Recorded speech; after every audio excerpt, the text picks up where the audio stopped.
Not as rich. That doesn't make any sense at all.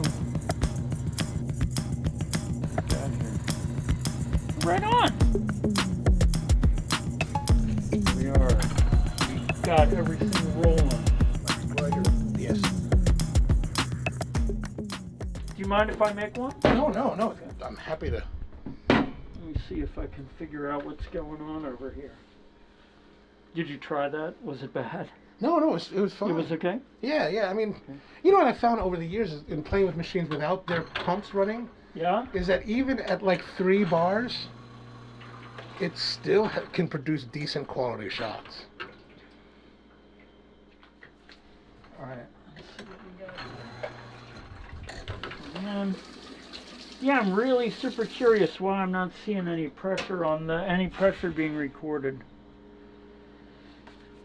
The thing of, have you tried turning? Okay, so I'm going to pull all the way down, 2, 3, then I'm going to let up, and I'm going to. Okay, so I let up, and then I take the and. Maybe it's just operator error. Yeah, maybe so. Yeah, because that looks pretty good. Yeah. Yeah, we're rolling along fine now. And we're recording the pressure right. Yeah, that's Good. almost perfect to the other profile. Yeah. Oh, and even the nice volume. Good? Yeah. Pull it out? Huh. All right, let's see.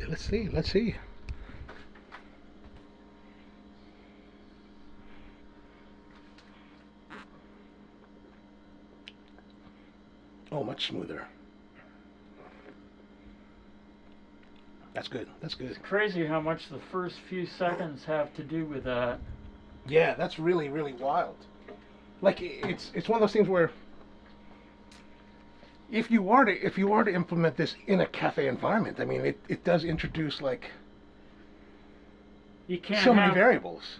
Right. Yeah, you have to have people running it that are interested in what the final product is. Which is probably the hardest thing. That's a very difficult feat sometimes.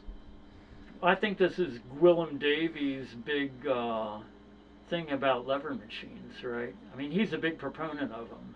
Right. But does he use them in all his shops, do you know? I don't know. Okay.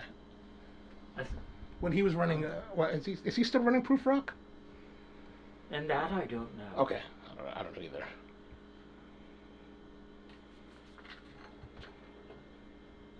So, the difference between mine and yours was down 1, 2, 3, and then I'm following that profile. I'm letting off pretty quickly, and then letting go of the clutch once the pressure's off.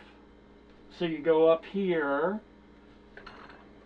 you know, it's coming back up here, and when there's no pressure left on this guy, then I'm letting the clutch off.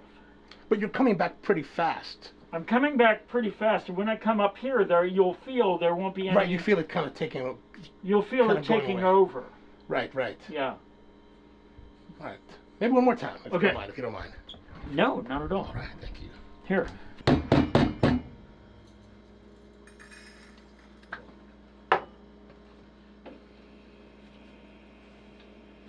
Yeah, 1000 makes it a little more sprightly. Yes, I think you're right. And I mean, it doesn't mind as long as you know that's that's how long it takes. You can do other things while you're waiting for the thing to grind, right? Right, exactly. The nice thing about it is you don't need to hold anything while it's grinding, right? Yeah, that is very nice. So you can go do whatever other work you need to do. Yeah, that's one of the things where, like, you know, the Doserless grinders. You like, still got to hold it. So right.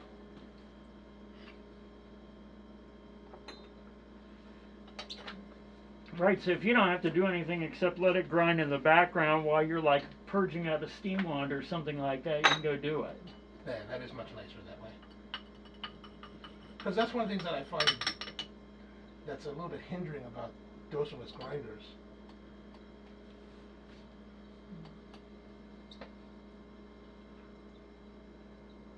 And now I need to do the chop.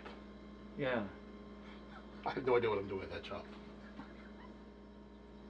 Right, because you do the old, right, Actually, I don't do the stock flats. I just Right. I just have the straight. the like leveling. Yeah. Yeah, with your finger. This old school thing. Yeah. I can do that. I just don't anymore. Right, right. No, I like the chop. I think the chop's kind of I think it's kind of entertaining looking too. Visually more interesting. All right, now flush. Looks good. And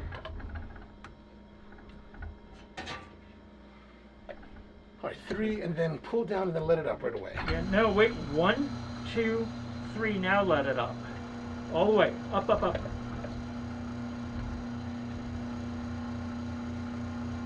Yeah, see, somehow you don't get the recording. Huh. Well, I think it's going to work. Yeah. How weird. But it is functioning.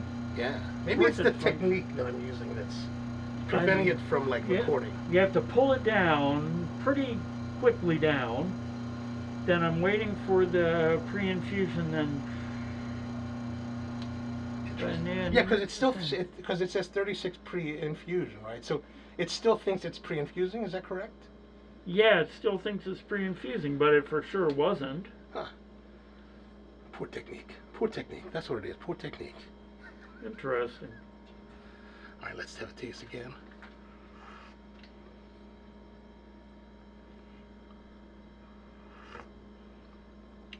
Not as rich. Right? Yeah, it's all the it's the pre-infusion part. Huh. It makes you kind of wonder, like, I mean, it makes me wonder as an operator, like, if you were to get one of these in your shop, how much more difficult would it make it to be to make consistent espresso across your staff? Meaning. Across your staff. Like if you have, of course, a cafe has multiple baristas. Right, right. And well, that's how much training will it take to get them to the level where they can all produce the same? Yeah. And the thing is, will they want to? Right. So right. do you have those issues with your people? Sure, sure. I mean, like right now we're pretty tight, and my barista is pretty good, solid. But over the years you always have you have people that have different commitment levels to coffee. Right. Coming in, and so. Yeah. And it doesn't pay a lot of money. It doesn't pay a lot of money. That's... Like the one place that I've been to that's really, well, I've been to a couple places that are really, really hardcore. I gotta say, Tim Wendelbo, his shop in Oslo, very tight. All of his staff is very tight, and he has a relatively small staff at his cafe, so it's a little bit easier. But there's another place I went to called Varietal in Riyadh, Saudi Arabia. They were super meticulous. Have you ever been to Australia? I have not. So, how's that? So there's a fundamental difference in that people actually get paid to work in places like that, and it's non-tipping, but I guess Europe is non-tipping as well. Right. So the guys at what's the name of the roastery I went to? Toby's. Mm-hmm.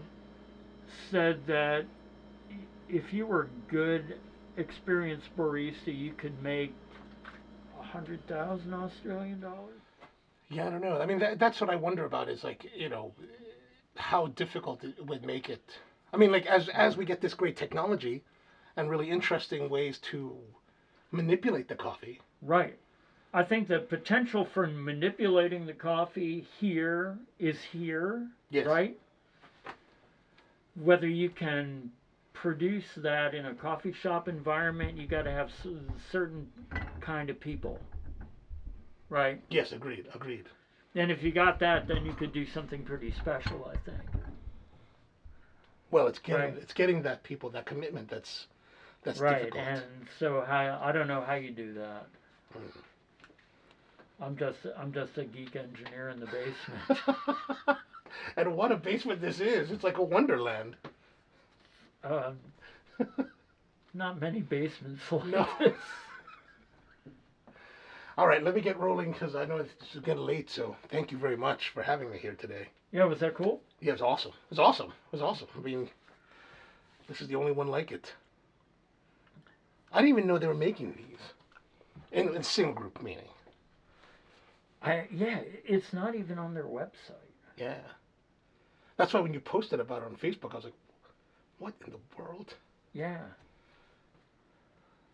Awesome. All right, let me stop this now. Hey everyone, thanks for tuning in. That was Coffee Wonderland episode number 6.